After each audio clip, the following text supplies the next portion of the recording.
Hi, everybody. Welcome to Trigonometric Functions. So what we're going to take a look at is what happens when we take the derivative of trig functions. Ooh, because it's not an exponent, it's something else. So what are they going to look like? They actually turn into each other, which is pretty neat. We're also going to be talking about harmonic motion, which is similar to what you've probably been talking about in your physics classes.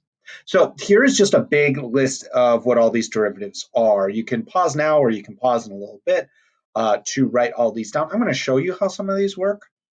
Maybe you paused, maybe you didn't. If not, you can check this out and then come back here and pause this. But the derivative of sine actually ends up being cosine. I made a quick graph just so you can kind of see that. So in red, I have sine, and then in blue, I just said, hey, graph whatever the derivative of sine ends up being. And it made this curve that starts at 1 and finishes its cycle at 2 pi. Hey, that's exactly what cosine does. You can see it too, where right here we have a slope of about 1, and the graph is at 1. And then right here, where we reach the maximum of our sine, that's where we hit 0. So these two are interchanged of each other. So the derivative of sine is just cosine. What happens when we do cosine instead here? So we get this blue function, which looks a lot like sine, although it's upside down. Sine's supposed to be up here, supposed to go like it's supposed to go up on down, but instead it's upside down. So it's just the upside down version of sine. So those two are pretty easy to spot. We get into more trouble if we try doing things like tangent. It looks a little bit crazy. So here is our tangent in red. And then you can see that bouncing thing on top. That's the thing bouncing on top of cosine, but it doesn't have the bottom part because everything's been squared. So we don't get any of the negative parts of those bottom parabolas that we normally had with secant. You can play around with this more and do cotangent and cosecant and blah, blah, blah. It's not really worth our time. I just mostly need you to see these, but I am going to prove one of them. I'm going to prove tangent, um, just so we can see for sure that it's going to be that secant squared thing. So here we go. So we're going to assume we have h of x equals tangent, and I want to find h prime of x, and I want to prove that it's going to be secant. So where I'm going to start with, oh, now we're going to start. We're going to say that we're going to bring up that old idea of what tangent actually equals. Tangent is sine over cosine. That was one of our trig identities back in the day. Please don't crash. Thank you. So sine theta over cosine theta. It's one of our trig identities. So let's replace so then we can say h of x actually equals uh, sine x over cosine x. Sine x over cosine x. Okay. Well, if that's true, then we can use our quotient rule that we learned last time. So h prime of x is going to be the derivative of what's in our numerator. So the derivative of sine is cosine, times what's in our denominator, so cosine of x, minus whatever is in our numerator, which is sine x, times the derivative of our denominator. So the derivative of cosine is negative sine x. And then this is all going to be over whatever is in our denominator, cosine x, squared. Okay. So let's clean up that numerator just a little bit. So we get h prime of x equals cosine times cosine, that's cosine squared. And then we have this negative sine x times a negative sine x. Negative times a negative is a positive, and sine times sine is sine squared. And then in our denominator, I want to write that a little bit more formally. We usually write that as cosine squared x instead of that parentheses thingy. Now I'm going to bring up one more identity that we had way back in the day, was our Pythagorean triples or Pythagorean identities. We said that cosine squared plus sine squared, or it might have been the other way around. I don't remember which, but it don't matter. Cosine squared and sine squared, if you add those two together, they get 1. So, hey, we can replace that numerator with a 1.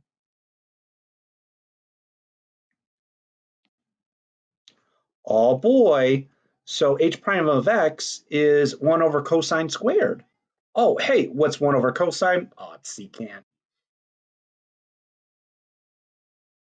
QED! QED! Oh, not neat? That's so neat. Let's try it out in another problem. I want to find the equation for the lines that are tangent and normal to the graph at x squared sine x. Graph of y equals x squared sine x at x equals 3. So we want to find the derivative of that function first, so we can check where it's going to be 3. So y prime. This one I got to do product rule. So I've got a x squared and I've got a sine. So I got to do the derivative of x squared. That's 2x times our second thing, which is sine x, plus our first thing again. So that's x squared times the derivative of sine. The derivative of sine, we said, is cosine x. Okay. So there's our derivative. We can't do very much to clean that up, so we'll just leave it like that. We want to figure out what's going on when x equals 3. So when x equals 3, let's replace all those x's. So we got 2 times 3 sine of 3 plus 3 squared cosine of 3. So that's 6 sine 3 plus 9 cosine of 3. Okay. I need to plug that into my calculator, but I just noticed I don't have that thing running, so I'm going to get that going. All right, so I typed that in.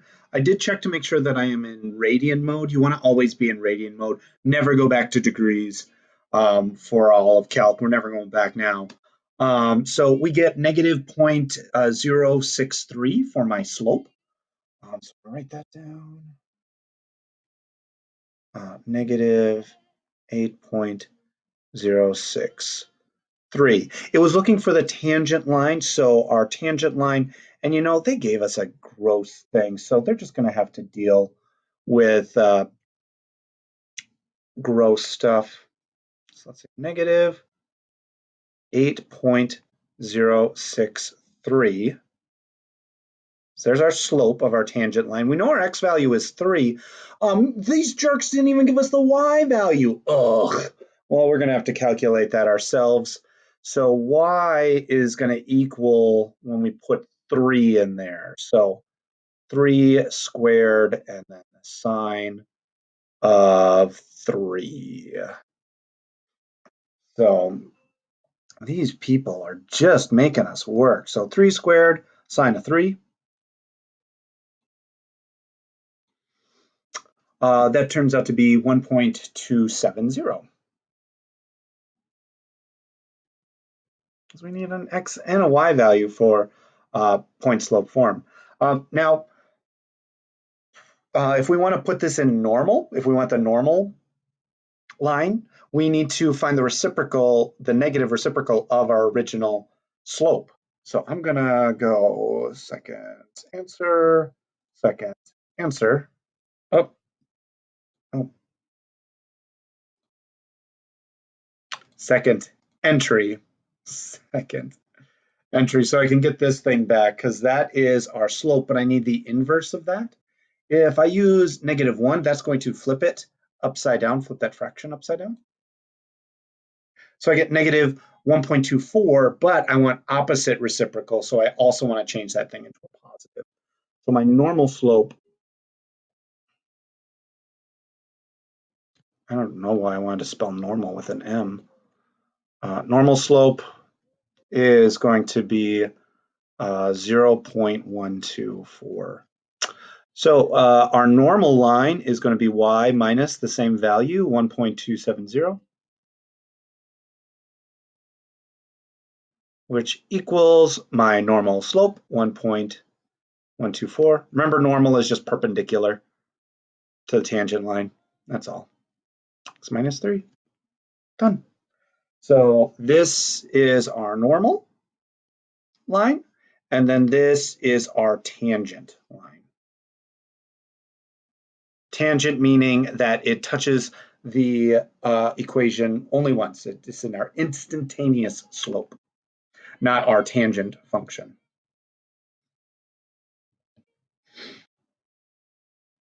All right. Now, there's something that you've probably been talking about in physics, this idea of harmonic motion. So the way physics usually uses these derivatives is they have to apply them to something. And so what they apply them to is motion.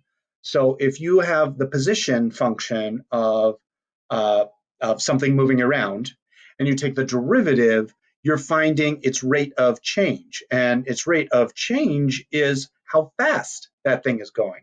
So if you have a position function where it's saying, okay, it's here at this time, if you take the derivative of that, then you get to find out what is its speed. If you take the derivative of that, because yeah, you can take the derivative of a derivative, then you're noticing how much the speed is changing. So what's the change in speed? So how quickly an object is accelerating or deaccelerating. Now, a jerk is like the final level is like, okay, well, if you take the change of the acceleration. So I imagine this jerk as like if you're riding in a car and somebody hits the gas and you go, oh, in your seat, or if they hit the brakes really quickly, oh, so you kind of get jerked around. So how quickly you're accelerating or de-accelerating. That's what we're looking for in these. So we have this body moving in simple harmonic motion. The harmonic is just trying to give the idea of like, we're using trig functions. You don't have to move harmonically. You can still use these ideas. They're not following a trig function, but hey, we're talking about them on trig function day. So yeah, we're going to use trig functions. We want to find the body's velocity, speed, and acceleration at time t. All right. So we'll start with A. Whoop. So we want to find the velocity, speed, and acceleration. So we need to find the first derivative of the function at time t. That is our velocity and the speed, kind of both of those at the same time. So we need to find the derivative of 2 sine of t. So the derivative of sine is cosine, so we get 2 cosine of t. I would write a plus, but I have to do the derivative of cosine next. The derivative of cosine is negative sine. So the plus 3 becomes a minus 3 for the negative, and we've got sine t. Okay, so that's telling us our velocity. To find the acceleration, we need our second derivative. So I put 2 little tick marks there. That is our acceleration at time t. So we need to take the derivative of our derivative. So we take a second derivative. So again, the derivative of cosine is negative sine. So I'm going to slap a negative in front of this 2, and I'm going to write sine instead of cosine. And then the derivative of sine is just cosine. So we keep our negative 3, and that sine turns into a cosine of t. Cool. Now we want to find velocity, speed, and acceleration at time t equaling pi over 4. So, okay, well, that's just asking us to put in pi over 4 at those times. So our velocity at pi over 4 is going to equal 2 times the cosine of pi over 4 minus 3 times the sine of pi over 4. Okay, now I gotta test my trig functions. Cosine of pi over 4, that's square root of 2 over 2 times 2 is going to be just a square root of 2. And then negative 3 times the sine of pi over 4, that is going to be a negative 3 square root of 2 over 2. So square root of 2 over 2 minus 3 square roots of 2 over 2 gets us negative square root of 2 over 2. You could also, like, I didn't need to simplify this one. It could have been 2 over 2. So 2 square roots of 2 minus 3 square roots of 2 is -1 square root of 2. Our speed is just the absolute value of that. Just take the absolute value. So velocity is giving us direction. Speed is just a magnitude. So it is just absolute value because it's boring. Ugh. Practical applications is so annoying. Why do we need practical applications? Can't we just play in numbers? All right, I got to do the acceleration. So for the acceleration, we just plug in pi over 4 into our second derivative. Sine of pi over 4 minus 3 cosine pi over 4. All right, so -2 times the sine of pi over 4. I won't simplify it this time. I'm going to keep it negative square root of 2 over 2. -2 square root of 2 over 2. Cosine of pi over 4 is also square root of 2 over 2, but it's got a -3. So we get -5 square roots of 2 over 2. Cool. Finally, describe the motion of the body. So like what this thing is doing. We could figure that out by making a quick graph. So give me a second while I do that. Here we go. I did it in Desmos just because I can manipulate the graph a little bit easier and quickly. So we've got a starting point right here at 3. So this is at time of 0. And then at that time, it's already going pretty fast, but then it runs out of speed here at 3.06. And then it starts going the opposite direction. So it starts heading back to where it was. And so it seems to be oscillating between -3.606 and 3.606. So it's kind of like heading back to like the beginning here, and then it goes 3.606 back from one point, and then 3.606 forward from it. So it's kind of like swinging back and forth like this. So it kind of like has the least speed when it's up here, and then it accelerates to the bottom and then continues up here, and then repeats. So then it's like, oh, I gotta go back and I gotta go back. So it's swinging back and forth in that fashion based on what these numbers are doing. I think that's it, friends. I think that's all I got for you today. Yeah. Best fit, please. Okay. So with our functions, you want to just have these like in a note someplace. You want to have most of these memorized, but if you know sine, cosine, and tangent, then you want to have them memorized, especially sine and cosine. Tangent, yeah, maybe, but you can derive it really quickly. I mean, I did a proof in like 2 seconds. These other ones, if you've got them memorized, great. If not, then you can just do the quotient rule and boom, you've got them from these original ones.